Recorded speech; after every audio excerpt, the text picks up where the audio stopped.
अस्सलाम वालेकुम जी, कैसे हैं आप सब। उम्मीद करता हूँ खैरियत से होंगे। मेरा नाम है आमिर जमील और आप देख रहे हैं यूट्यूब चैनल एजे इलेक्ट्रिक।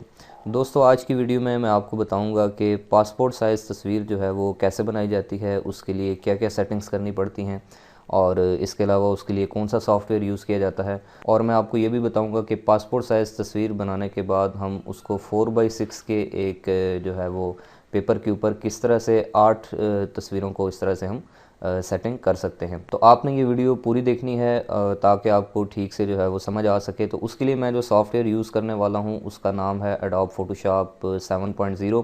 और एडोब फोटोशॉप 7.0 जो इसका वर्जन है ये तमाम प्रोफेशनल फ़ोटो एडिटिंग के लिए इस्तेमाल किया जाता है और ये हर तरह के पीसी के ऊपर जो है वो रन हो जाता है। तो चलिए अब इसको ओपन कर लेते हैं। इसके साथ दोस्तों मैं आपसे गुजारिश करूंगा कि अगर आप चाहते हैं कि आपको इस तरह की मज़ीद इंटरेस्टिंग वीडियोस मिलती रहें तो आप YouTube पे मेरे इस चैनल एजे इलेक्ट्रिक को सब्सक्राइब कर बेल आइकन दबा लें। तो दोस्तों, जैसे ही हमारे पास ये एडोब फोटोशॉप जो है वो ओपन होती है तो उसके बाद इस फ़ोटोशॉप के अंदर तस्वीर को इंपोर्ट करने के लिए हमारे पास दो तरीके होते हैं। या तो आप अपने कीबोर्ड से कंट्रोल ओ प्रेस करें या फिर यहाँ से फाइल में जाकर ओपन में जाएं और उसके बाद तस्वीर को सेलेक्ट करके, जैसे ये मेरे पास एक तस्वीर है तो मैं इसको ओपन कर लेता हूँ। तस्वीर को ओपन करने के बाद दोस्तों हमने इसके साथ 2-3 काम करने हैं, उसके बाद जो है हमारी तस्वीर तैयार हो जाएगी। जिसमें सबसे पहला काम हमने ये करना है कि हमने इसका साइज़ जो है वो एडजस्ट करना है। और पासपोर्ट साइज़ तस्वीर का जो साइज़ होता है वो आपको पता है कि 1.5 बाई 2 इंच, यानी कि 1.5 इंच चौड़ाई होती है और 2 इंच उसकी हाइट होती है। तो हमने सबसे पहले यहाँ पर ये देखें क्रॉप टूल जो है वो सिलेक्ट कर लेना है। आप कीबोर्ड से डायरेक्ट सी प्रेस करके भी क्रॉप टूल सेलेक्ट कर सकते हैं या फिर यहाँ से माउस से इसको सेलेक्ट कर लेंगे। और जैसे ही हम इसको सेलेक्ट करेंगे तो उसके बाद आपके पास यहाँ पर ऊपर दो ऑप्शन आ जाएंगे, विड्थ, हाइट और उसके साथ रेजोल्यूशन। तो आपने यहाँ से मेक श्योर करना है कि इसकी जो विड्थ रखनी है आपने वो 1.5 इंच और हाइट जो है वो 2 इंच रखनी है और रेजोल्यूशन जो है वो 300 पिक्सल पर इंच रखनी है। इसको आपने चेंज नहीं करना। और इतना करने के बाद हमने अपनी तस्वीर को यहाँ से अपनी डिज़ायर्ड जो सेटिंग है उसके हिसाब से क्रॉप कर उसके बाद कीबोर्ड से एंटर प्रेस कर लेना है। तो जैसे ही आप एंटर प्रेस करेंगे तो आपकी तस्वीर जो है वो 1.5 बाई 2 इंच के साइज़ में आ जाएगी। और इसको थोड़ा सा बड़ा कर लेते हैं यहाँ से जूम टूल की मदद से। इतना करने के बाद दोस्तों अगर आप चाहते हैं कि हम तस्वीर में थोड़ी ब्राइटनेस ऐड करें तो उसके लिए कंट्रोल एम की कमांड आप कीबोर्ड से प्रेस कर सकते हैं या फिर यहाँ से इमेज में जाकर उसके बाद एडजस्टमेंट में और यहाँ पर एक ऑप्शन होता है कर्व्स। तो कर्व्स के ऊपर जब आप क्लिक करेंगे तो उसके बाद आपके पास कुछ इस तरह की विंडो ओपन होगी। इसमें इस कर्व को अगर आप ऊपर की जानिब खींचें तो ब्राइटनेस बढ़ जाएगी और अगर नीचे करें तो ब्राइटनेस कम हो जाएगी। तो जो आपकी रिक्वायर्ड जो है वो ब्राइटनेस लेवल है उसके ऊपर आप इसको सेट करके यहाँ से ओके प्रेस कर दें। तो ये ब्राइटनेस भी ऐड हो चुकी है। उसके बाद दोस्तों हमने इसकी कुछ इस तरह से सेटिंग करनी है कि हमारी जो तस्वीर है वो उसके जो दोनों साइड के शोल्डर हैं, ये जो कंधे हैं, ये बिल्कुल बराबर होने चाहिए और हमारा जो फेस है वो तस्वीर के बिल्कुल सेंटर में होना चाहिए। तो ये करने के लिए हमने सबसे पहला काम ये करना है कि अपने कीबोर्ड से कंट्रोल ए प्रेस करना है ताकि हमारी ये पूरी तस्वीर सेलेक्ट हो सके। तो जैसे ही मैं कीबोर्ड से कंट्रोल ए प्रेस करता हूँ तो मेरी ये पिक्चर जो है वो सिलेक्ट हो चुकी है। और ये करने के बाद हमने अपने कीबोर्ड से फिर प्रेस करना है कंट्रोल प्लस टी। तो कंट्रोल टी प्रेस करेंगे तो हमारे पास इसके जो है वो कुछ इस तरह के ऑप्शन आ जाते हैं। इसमें आप देख सकते हैं कि यहाँ से आप इस तस्वीर को रोटेट भी कर सकते हैं जितना भी आपने इसको रोटेट करना हो।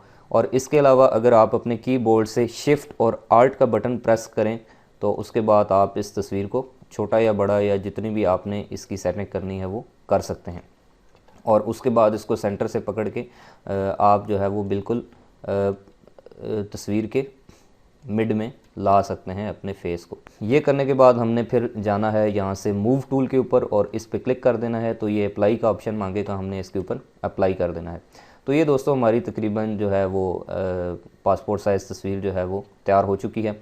अब दोस्तों हमने अगला काम जो करना है वो ये करना है कि इस तस्वीर में हमने एक बॉर्डर ऐड करना है जो कि देखने में काफ़ी खूबसूरत लगता है। तो बॉर्डर ऐड करने के लिए दोबारा से हम कंट्रोल ए प्रेस करेंगे और कंट्रोल ए प्रेस करने के बाद यहाँ से आपने इसके सेलेक्ट में जाना है और सेलेक्ट में जाने के बाद नीचे आप देख सकते हैं ये मॉडिफाई का ऑप्शन है और मॉडिफाई के ऑप्शन में आगे बॉर्डर का ऑप्शन आएगा, तो बॉर्डर के ऊपर क्लिक कर देना है और यहाँ से आपने विड्थ जो है वो सेट कर लेनी है। जैसे यहाँ पर 20 लिखी हुई है तो आप जितना भी रखना चाहें, मैं जैसे 18 रख लेता हूँ, 18 पिक्सल, और उसके बाद यहाँ से ओके कर देना है। और जैसे ही आप ओके करेंगे तो उसके बाद ये देखें कुछ इस तरह से जो है वो ये बता रहा है कि इतना एरिया आपका बॉर्डर में चला जाएगा। और इसके बाद आपने यहाँ से देखें ये दो बॉक्स बने हैं, ऊपर ब्लैक है और नीचे वाइट है, तो नीचे वाले के ऊपर क्लिक करना है और यहाँ से आपने वाइट कलर सेलेक्ट कर देना है, या फिर जिस भी कलर का आप बॉर्डर लगाना चाहते हैं वो कलर आप यहाँ से सेलेक्ट कर सकते हैं। तो मैं वाइट लगाना चाह रहा हूँ, तो वाइट सेलेक्ट करने के बाद मैं यहाँ से ओके प्रेस करूँगा और सिंपल अपने कीबोर्ड से डिलीट यानी डेल का बटन दबाऊँगा। तो जैसे ही मैं डिलीट दबाऊँगा तो ये देखें कि आप जो बॉर्डर है हमारी पिक्चर में ऐड हो चुका है। और उसके बाद इसको कंट्रोल डी के ज़रिए हम डी सेलेक्ट करेंगे, कंट्रोल प्लस डी प्रेस करेंगे और ये हमारी पिक्चर जो है वो पासपोर्ट साइज़ तैयार हो चुकी है। अब दोस्तों मैं ये चाहता हूँ कि मेरी ये पासपोर्ट साइज़ तस्वीर जो है ये 4x6 के पेपर के ऊपर 8 तस्वीरों की शक्ल में ऐड होके आ जाए। तो उसके लिए हमने सबसे पहला काम ये करना है कि हमने कंट्रोल प्लस एन या फिर यहाँ से फाइल में जाकर न्यू में जाकर एक 4x6 का ये देखें मुख्तलिफ आपके पास साइज़ आ जाते हैं, तो यहाँ से आपने 4x6 सेलेक्ट कर लेना है और रेजोल्यूशन 300 पिक्सल पर इंच रखनी है और उसके बाद यहाँ से ओके कर देना है। तो ये हमारे पास 4x6 का जो है वो एक पेपर ओपन हो चुका है। तो इसको रोटेट कर लेते हैं। रोटेट करने के लिए आपने यहाँ से इमेज में जाना है और उसके बाद रोटेट कैनवस और यहाँ से 90 डिग्री क्लॉकवाइज। अब फ्रेंड्स मैं ये चाहता हूँ कि मेरी ये जो तस्वीर है ये इसके अंदर जो है वो 8 तस्वीरों की शक्ल में ऐड हो जाए सिर्फ एक क्लिक करने पे। तो उसके लिए आपने लास्ट स्टेप ये फॉलो करना है कि यहाँ से एडिट में जाकर हमने पैटर्न डिफ़ाइन करना है। ये देखें ये नीचे डिफ़ाइन पैटर्न का ऑप्शन है, तो यहाँ से डिफ़ाइन पैटर्न पे क्लिक करेंगे और उसके बाद ये पैटर्न का नाम पूछ रहा है, तो आप कोई भी नाम यहाँ से देख सकते हैं। जैसे मैं 1 2 3 लिख देता हूँ और उसके बाद ओके कर देता हूँ, तो ये मेरा पैटर्न बन गया है। अब हमने इस तस्वीर को सिलेक्ट करना है, ये जो ब्लैंक जो हमारे पास जो बॉक्स है, और इसको सेलेक्ट करने के बाद हमने फिर से एडिट में जाना है और एडिट में जाने के बाद ये देखें फिल का ऑप्शन है। तो फिल के ऊपर जैसे ही हम क्लिक करेंगे तो ये देखें पैटर्न आ रहा है, कस्टम पैटर्न। तो यहाँ से हमने बिल्कुल जो लास्ट पैटर्न जो सेलेक्ट बनाया था 1 2 3 ये देखें नाम लिखा हुआ है नीचे, तो इसको हमने सेलेक्ट करने के बाद यहाँ से जैसे ही हम ओके प्रेस करेंगे तो आप देख सकते हैं कि यहाँ पर जो मेरी पिक्चर है वो इसके अंदर ऐड हो चुकी है और ये 8 तस्वीरें जो हैं वो बन चुकी हैं। तो अब आप किसी भी कलर प्रिंटर से जो है वो इसका प्रिंट निकाल कर इसको सीज़र यानी कैंची की मदद से काट कर एक ही प्रिंट से 8 तस्वीरें प्रिंट आउट ले सकते हैं। तो उम्मीद करता हूं दोस्तों आपको ये जो तरीका है ये समझ आ गया होगा कि किस तरह से हम पासपोर्ट साइज़ तस्वीर की सेटिंग करते हैं और किस तरह से उसको एडजस्ट करते हैं। अगर आपको ये वीडियो पसंद आई है तो इसको लाइक करें और अपने दोस्तों में शेयर करें, और इस तरह की मज़ीद अच्छी इंटरेस्टिंग और इन्फॉर्मेटिव वीडियोज़ देखने के लिए मेरे इस यूट्यूब चैनल एजे इलेक्ट्रिक को सब्सक्राइब कर लें। मिलते हैं अगली वीडियो में, तब तक के लिए खुदा हाफिज़।